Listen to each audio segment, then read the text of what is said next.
Hey guys, welcome back to the Thriving in Love podcast, the podcast that challenges the status quo so couples can thrive as their most authentic selves. Today on the show, I have a very special guest, Lauren Fondriest. We met at Create and Cultivate, and we were matched up in our little connect session. I was so excited to meet this woman. She is a conscious dating coach, and she has just been creating this world for high achieving women to balance their career and their relationships and how to show up empowered in both. And obviously, that makes so much sense because she is a certified coach who has been coaching executives and teams at Fortune 500 companies. And after experiencing dating disappointment herself, she applied her own coaching tools to change how she showed up in love. And it worked. Now, in a joyful, aligned partnership, Lauren supports other ambitious women in doing the same. As a women's dating coach, Lauren's coaching style is strategic, affirming, and purpose-driven, and she helps women date like they mean it. I actually am super curious about what that means, Lauren. Like, first of all, thank you so much for coming on the show. I'm excited to dive into your world. But what does it mean to date like you mean it? Thank you, Sana. I'm so excited to be here. And yes, when we met, it was truly magical. I'm like, we were meant to meet. There was no question 100%. about that. I think what really drew us together was not just the topic of love and relationships, but doing it consciously.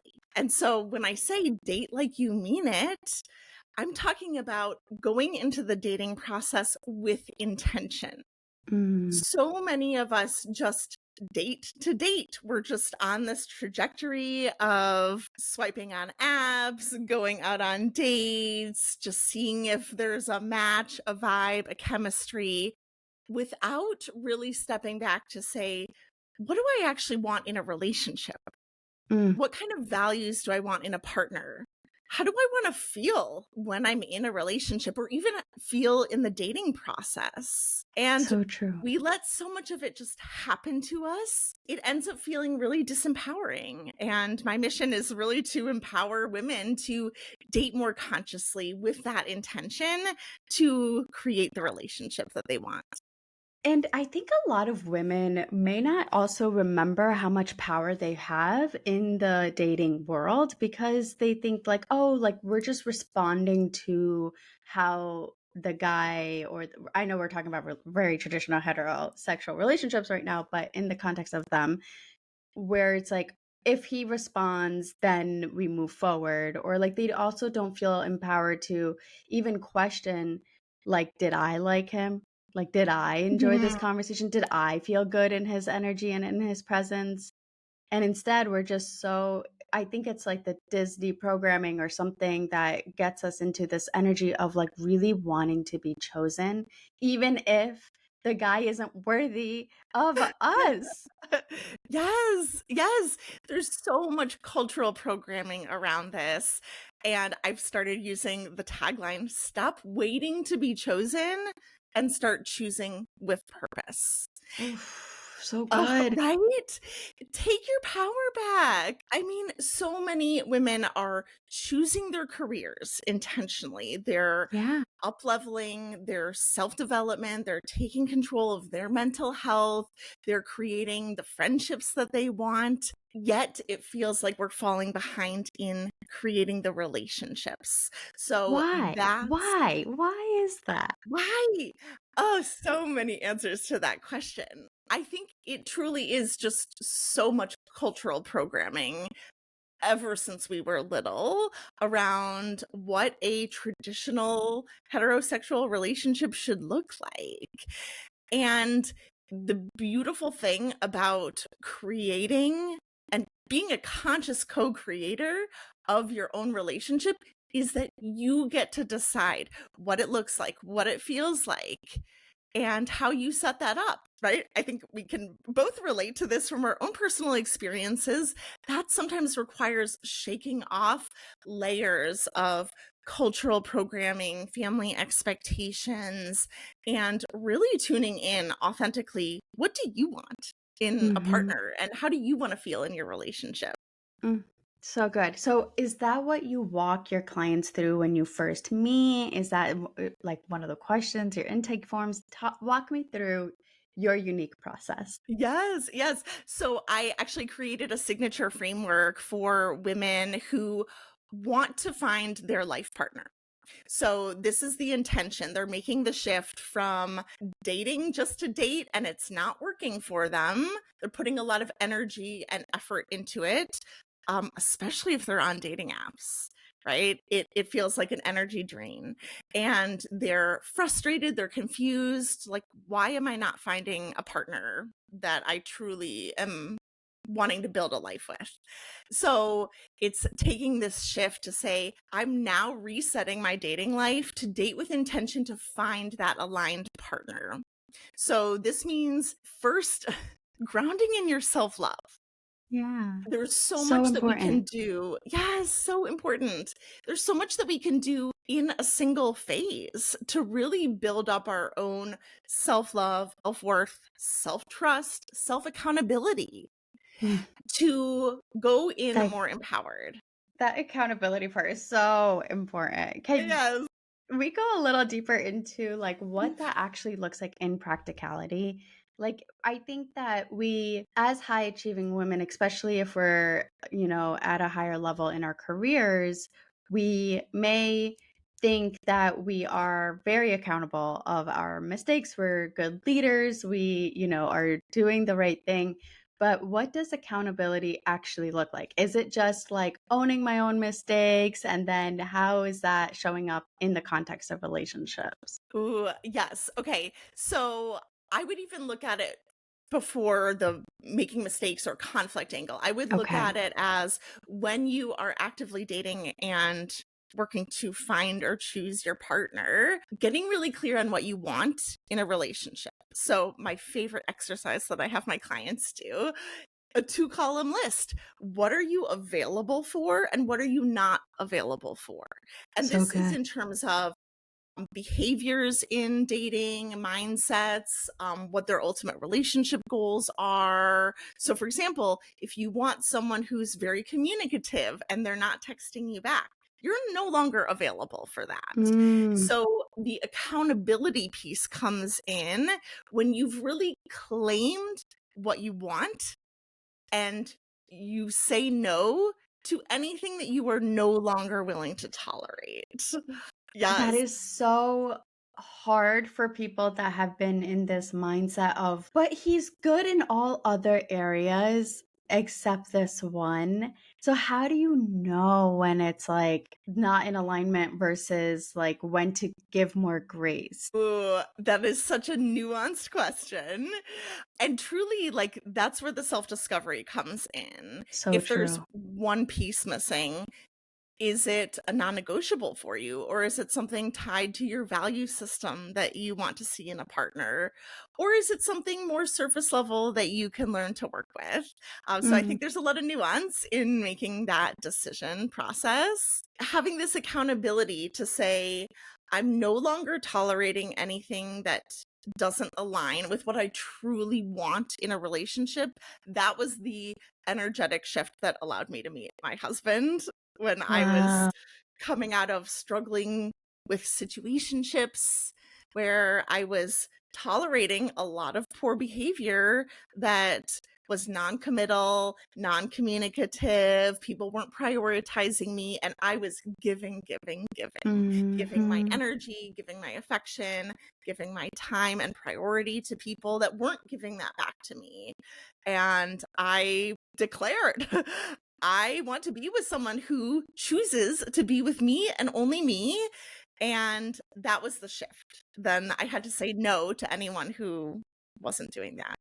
Wow. Okay. That's so, so powerful because it's so true that once we declare it and stick to our guns, where it's like you do say no to things that are not, that are so close, but not quite right. I do believe that's how the universe tests you. Not tests in like a bad way, but as like a, are you really sure that like you get the chance to integrate your self-love and your self-worth through these choices that the universe offers us? So it's like if you are truly going to declare this and then the universe is going to send you the almost, and then if you settle, then that's the frequency. that you're going to be in all aspects of life.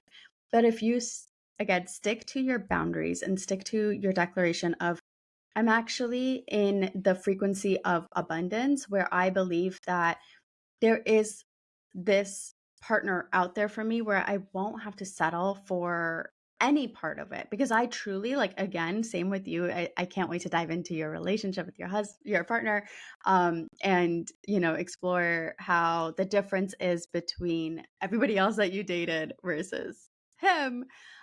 Because same thing with my husband, where it was just like intensely unique energy that felt different.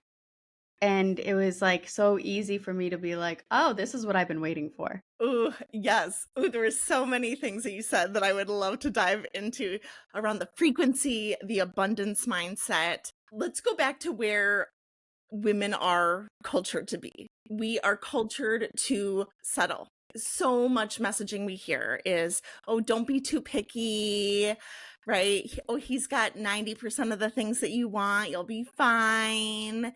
And it perpetuates this notion that we have to just settle. And there's something so powerful about stepping back and saying, actually, I'm not here to play small. I'm not here to settle. And think about it, play this out, right? When you're talking about the frequency of the partnership that you invest in, maybe invest in marriage with, in building a life with, is this someone that you could truly see yourself growing and expanding with? Or is there something that feels constricting that might ask you to dim your light or play small or shrink yourself? That to me is the biggest indicator of whether it's aligned or not. And so that And then it frequency, gets a little tricky there too, because yeah, sometimes it's yeah. like our programming that is making us think that we have to dim ourselves in this person's presence, when in reality, it's like once you release your own inner blocks, you get to see that this person doesn't want me to be small. I just think that I have to be small. Yeah, yeah. You're so right. We have our own blocks around this, and that's a lot of the work that I do with my clients is expanding their capacity to be vulnerable and be seen in their unique traits and character. So good. So it's like you're giving them permission first to be fully expressed on their own so that they know how to be in that authentic energy in the presence of another. Yes, yes. Oh, And there's love. something so magical about showing up in your own authenticity. It truly gives other people permission to show up in their authenticity. I've been really practicing that in my life this Same. year. Yes, yes, and you could just feel it. Like when you come in a room or even over a virtual video call, right? I've noticed that when I show up in full authenticity, I can feel the other person soften within a Mm, minute and so true. just be more of themselves. And that is one of the greatest gifts that we can give someone, is just allowing them to be seen and be held as themselves. So And sometimes, yeah. when we talk about being magnetic, that is what it is, where it's like it's not about like performing a certain way in order to be magnetic. It is that exactly where you have the courage to go first, to let down your guards first. Where, like, I think the common place for human, especially in a post COVID world where we all had our guards up and thinking human connection is going to equal death. So now we're like, okay, how can I go first to remember that human connection is safe and create that safe space energetically for the other person to let down their Yes. guards? Oh, yes. When I talk about this conscious co-creation, a lot of it is going first. Creating, meaning like being the first to enact what you want or embody what you want in a relationship. I'll Mhm. share a story. I recorded the stories of a handful of women who are now in beautiful aligned relationships. I called it real life love stories. So cute. And I love that. yeah, it's so cute. And one of them, who's been married for about 3 years now, she shared her husband, he's a teacher, so he is naturally emotionally attuned. But that wasn't natural for him to lead with in the dating process. So she had to show up that way first with an emotional openness and intimacy to allow him to step into that. And then he felt very comfortable with her in that Um, way. and there's some, especially for high achieving women, where I feel like we have our guards up a lot. So Mhm. I think that's the hardest part of like Yeah. going first with the vulnerability or the emotional attunement or like the softening. So, what was that process like for you when you first were learning all of these incredible tools and then bringing them into your relationship? Yes. So much of it was claiming what I want and then being open to receiving it. That's hard too, right? That For us. is the key. That's the key. Yeah. Yes. For high achieving women yeah, who are very independent, I had lived by myself for 10 years. Wow. And I was quite used to being independent, taking care of everything myself. And most of my clients want to be in equitable relationships. And I have to share with them that an equitable relationship still includes both giving and receiving.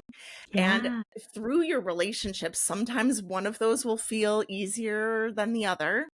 And there's a constant recalibration of being open to receiving because most of us are used to giving or used to planning or controlling or calling the shots. Okay, so what does that like look like in practicality? How can we tap into that receiving energy? So, because, okay, story time, because this is coming Yeah. up right now, where when I first got married, and it was something as simple as we go grocery shopping, and my husband wants to carry all of the bags. And we used to fight about this, like actually an argument where I was like, I can carry the bags too. Like, I can help. Like, let me help. And he's like, no, like, I got it. And he's like trying to be loving and kind, but I'm getting triggered and activated where I'm like, because I can't receive. I'm in this energy of equitable relationship where I want to be treated like a partner. I want to be treated like an equal. I don't want anyone to do anything for me. I don't want to owe anyone anything. I just want to, Yeah.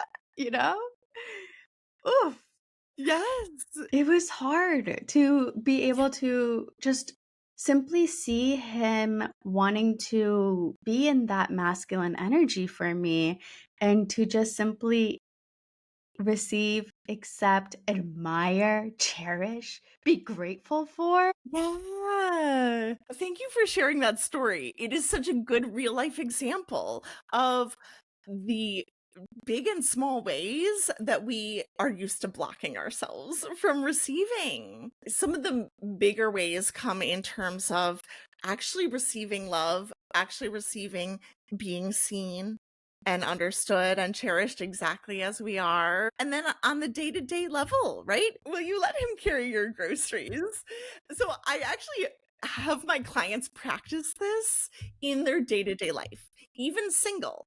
And so I'll say, okay, if there is a man, and again, this is in heterosexual relationships, if there's a man, it doesn't matter if it's someone that you would date, right? It could be a coworker, it could be a family member, it could be your car mechanic, right?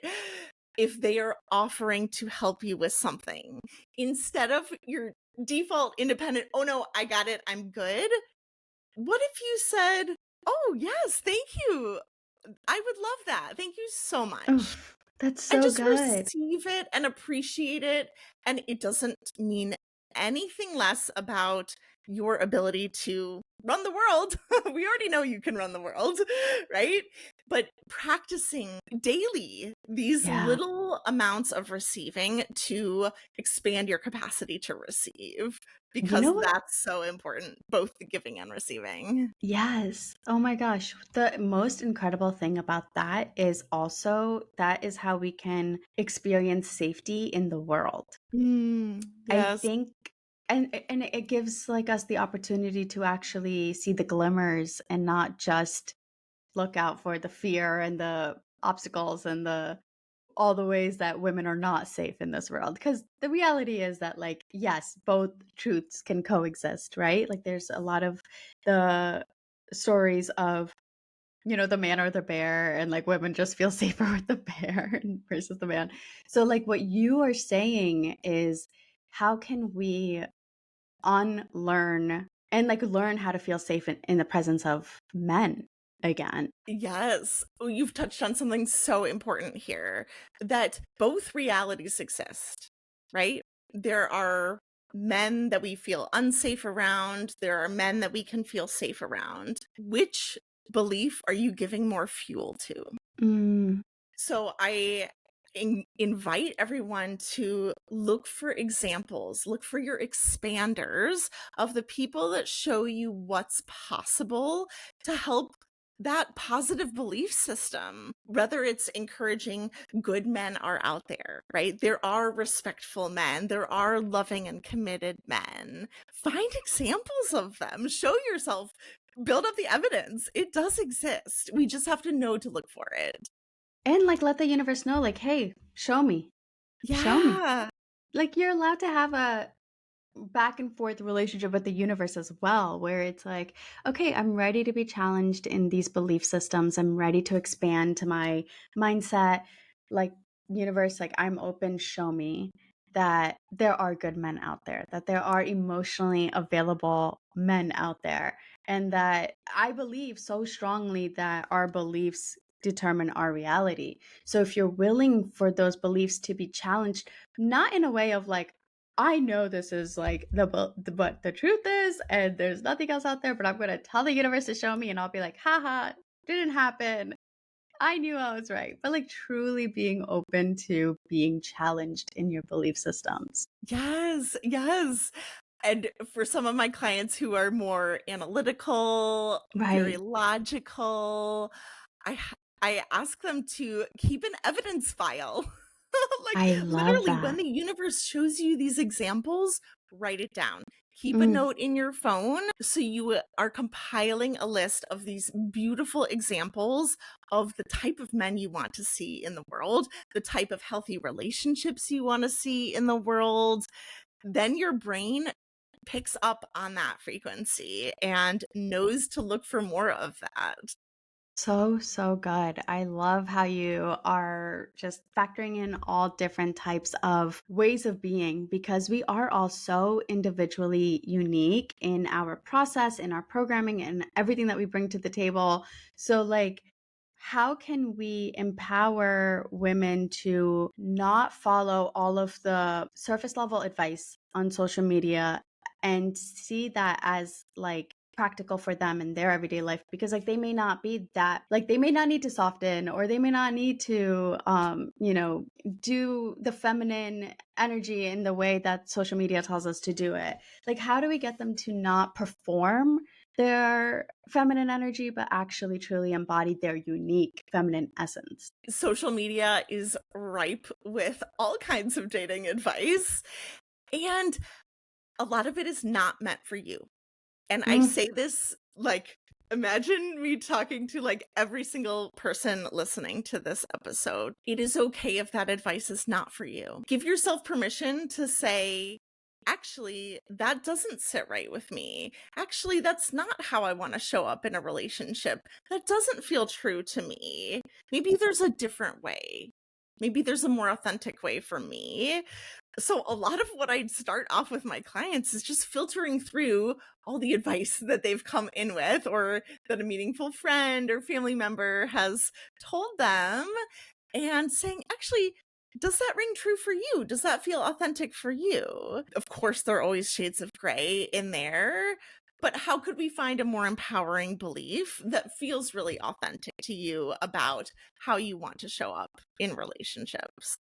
And then how can people tap into their body, or like what does that sensation feel like in order to feel like what resonates and what doesn't? Ooh, yes. I think this is truly the way of the future. It was probably the way of the past for thousands of years, and we've gotten away from it. Now we need to come back to it. In our high achieving society, we rely so much on the intellectual, the logical, our brain, our thoughts. But that is only one form of intelligence that our body offers us. Thinking about tuning in to how does your body feel?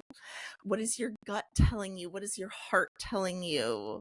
Actually allowing yourself to feel your feelings, which feels radical at this point in time.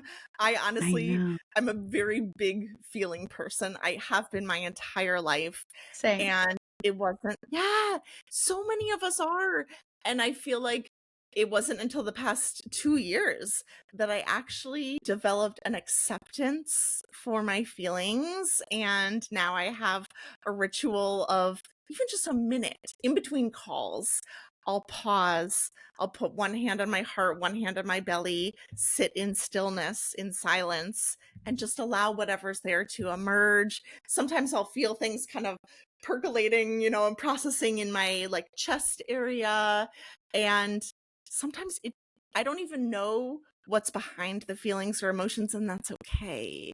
Just letting them emerge, process through. Oftentimes, then they'll fade away, and then I can show up more present for the next thing. That is so good and so powerful, especially what you said about I don't need to know what is attached to the feeling or thought. It's allowed to just be and pass, because so many of us, I mean, I think for me, my immediate reaction is like trying to intellectualize or trying to theorize or analyze my thoughts and feelings.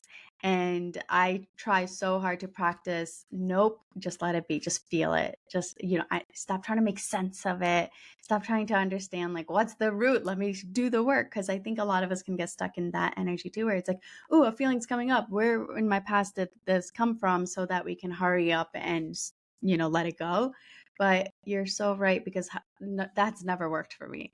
Like it's Yeah. great information, but sometimes we don't need information. We just need to feel, and we just need to be, and we just need to be present with the feeling or emotion.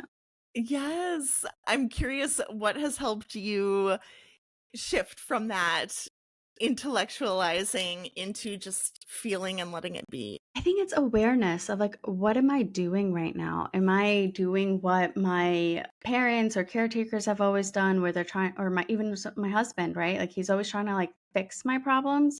And I'm like, but like when they do it, it irritates me. Like it's like not what I need. I just need presence. So why am I doing that to myself? And I Yeah. have that awareness, and then I just kind of reprogram and switch the narrative in my own like process, and I'm like, just be, and like remind myself, just be, and breathing deep breaths so I'm not in my head and I'm moving that into my body helps a lot. And then it helps figure out how you want to proceed. Hmm. So, a lot of dating requires decision making. And there are so many micro decisions that you're making throughout the dating process. Let's say you go on a first date with someone and they ask you on a second date, and you're reflecting, well, okay, he was nice. I'm not sure if there's anything there. How do you make a decision on whether you want to proceed every single step of the way? And my biggest recommendation is really tune back into your body. Tune in to how do you feel? Like, how do you feel when you're with them? How do you feel when you're not with them in between dates or in the unknown space? And does it feel like there's a curiosity to learn more about them? Or does it feel constricting, like it would be a drain to see them again?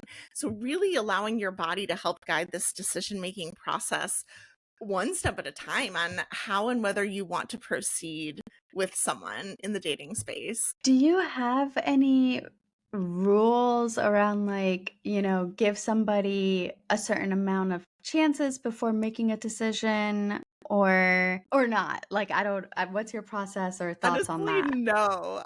Yeah. My style is really not rules based because I've found that that can feel restricting, it can feel inauthentic. My philosophy is really helping people tune into their bodies, tune into their authenticity, their own wisdom. You know more than you give yourself credit for.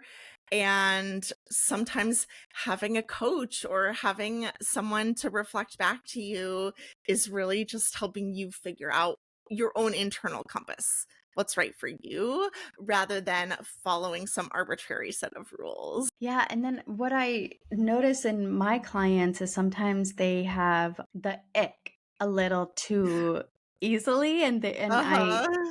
and I'm like, well, is this your ego trying to protect you because a part of you feels like this may actually be something beyond Mm, the first date? And like maybe it's kind of a self sabotage tendency that I think sometimes we do subconsciously because once you do have a connection, after a really long time of not feeling connection, I think it can be scary. And then we yeah. try to like think of all of the reasons and excuses to like not move forward.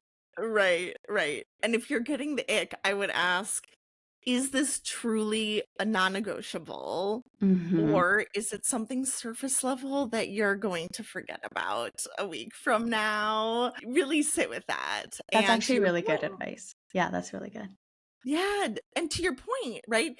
If this is a pattern or something that maybe you've discovered about yourself that you put blocks up when there's a possibility of it actually being successful or working out or proceeding, right? However you define success in a relationship, that's very individual. But if it feels like this block is coming up for you, right? Then it's a chance to pause again, tune back into your body, and say, how important is this ick really? And is this Yeah. something that I want to prevent me from potentially building an amazing connection with someone? And I think that's the moment where you can open your heart into more compassion. What you said about, is this going to matter in a week? Like, think about the scale of the ick, I think that's important. And then that thought alone, where it's like, oh, I didn't like how they chewed. And like, maybe that becomes a bigger thing later and you explore that because, yes, you are probably sharing 90% of your meals with the person that you choose to be with. And if you can't stand the Yeah. way that they chew, that could actually be a real issue and a problem. But like, I think sometimes it becomes an endearing quality of the person that you love, right? Like when I think about all of the things in my marriage now, 10 years later, I'm just like, wow, thank God I didn't let these tiny little things get in the way of me getting to know his heart, getting to know who he is as like a human being and admiring the heck out of his way of living and being and his work ethic and the way he shows up for the people that in his life and getting to really understand him beyond just me judging his little tactics and mannerisms on a surface level. Yes. Oh, what a good way to look at that in hindsight, right? Yeah, Now, 10 years, right? 10 years into your so true. relationship, right? Or being married, that you're able to look back and say, I'm so glad I didn't let those little things cut it off from the beginning. How did that work for you, that you were able to maybe put some of that aside and really open up to getting to know him on that deeper See, I heart-led don't know if level? it's like me just being this like the person who sees people's potential.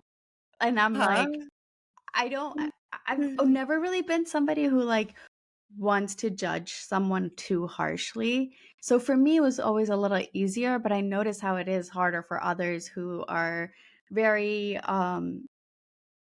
more on like the hyper independent side of like, no, like, why would I deal with that if I don't like it?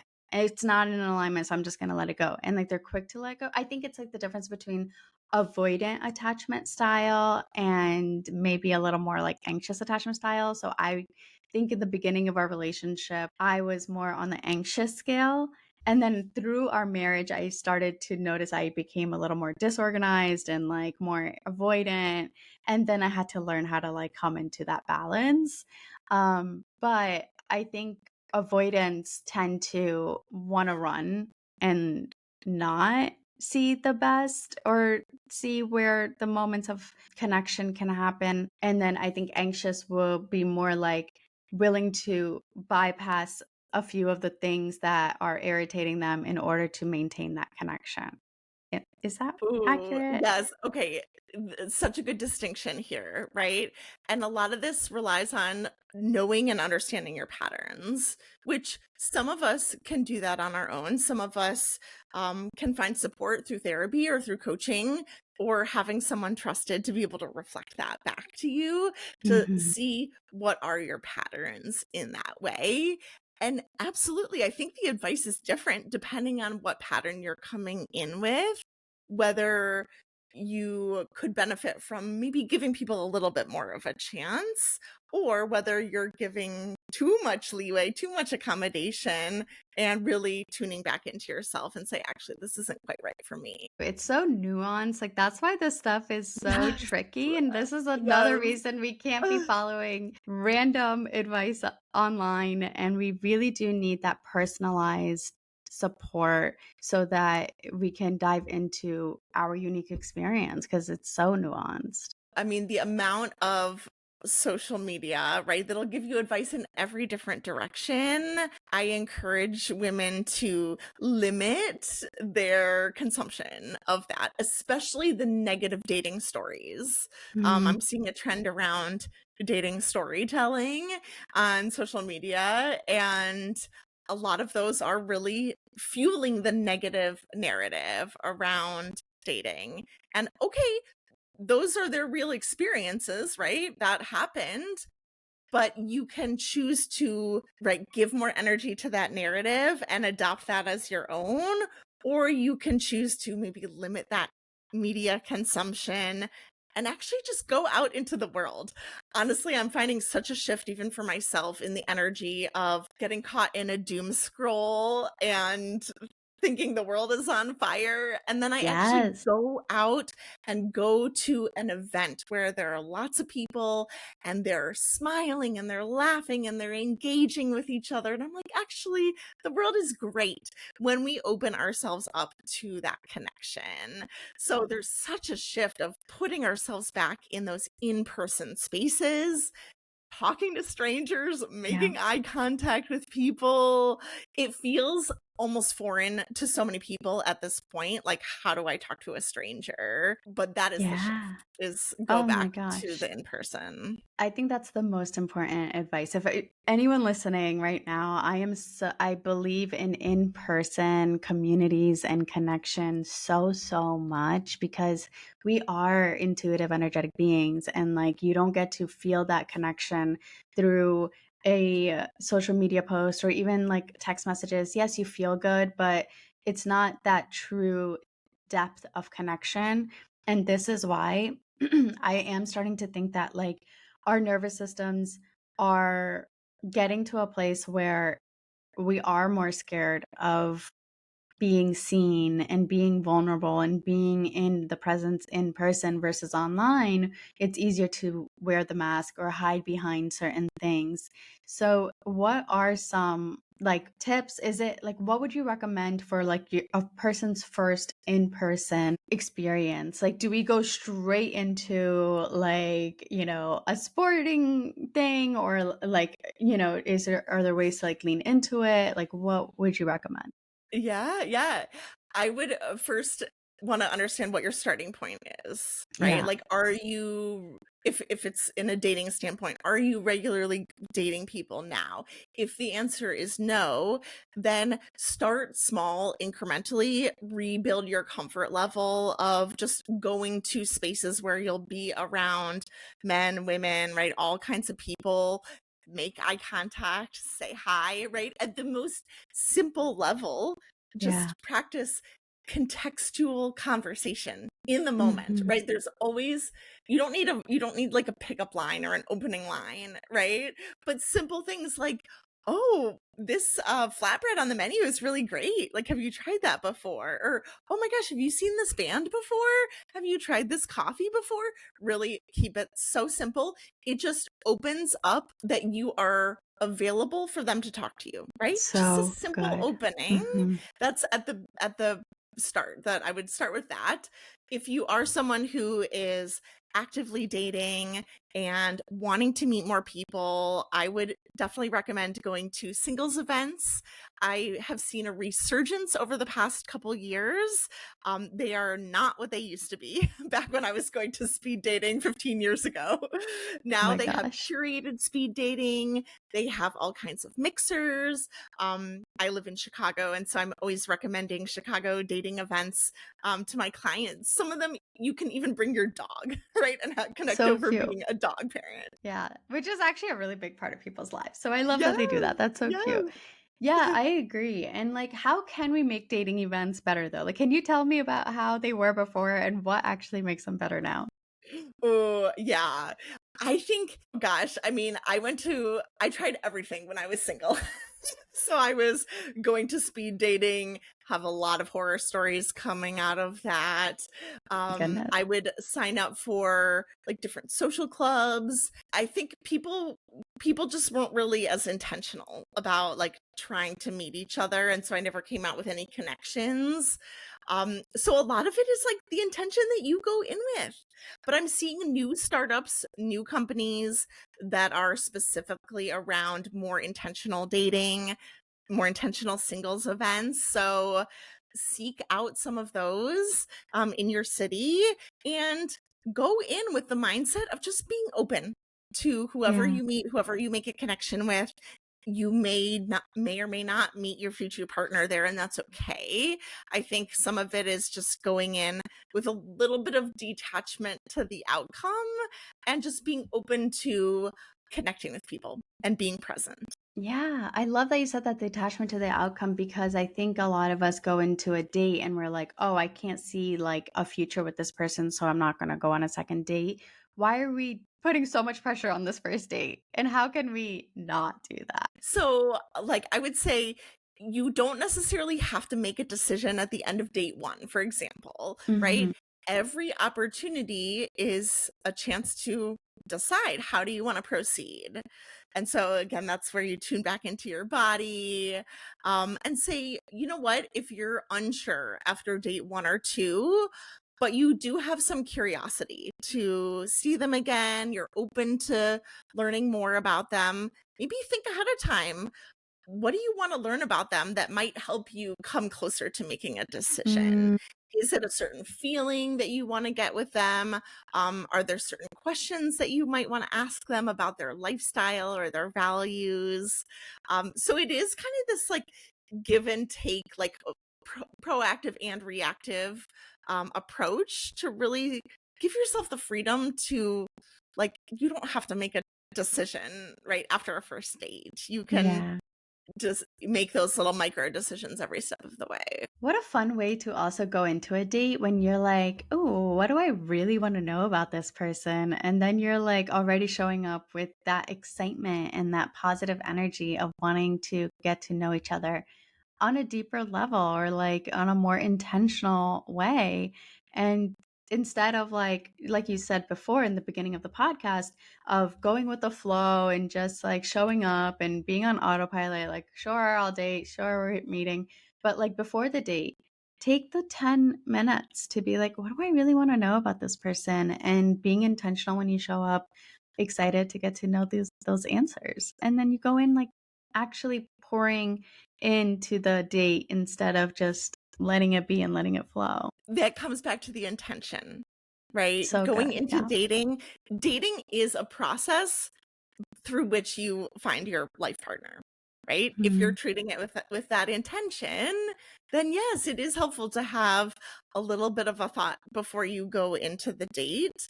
And also frame your mindset, like, and your energy. How are you showing up to this space in order to be present with this person and really open yourself up to understanding them on that deeper level? Mhm. Yeah, exactly. Wow, so good. Lauren, I can't believe this time went by so fast. This was such a good episode. What do you have going on in your world? How can my audience find you? How can they work with you? Let us know everything. So I work with women who want to find their aligned partner through one-on-one coaching. I call it the Aligned Dating Program, and it follows my signature framework, the self-love, the energy, getting really clear on how you want to feel in a partnership, and then building a strategy and having accountability to put yourself out there to find that person. A lot of what we talked about today, that discernment, decision making, showing up authentically, those are all the pieces that I help clients work through and find their authenticity through that. You Amazing. can find me on my website, laurenfondriest.com, as well as Instagram at Lauren Fondriest. Amazing. I'll put all of the links below. Again, Lauren, thank you so much. It was such a joy having you on the show. Thank you, Sana. Appreciate this so much. This was a beautiful conversation and such a joy to be here with you today.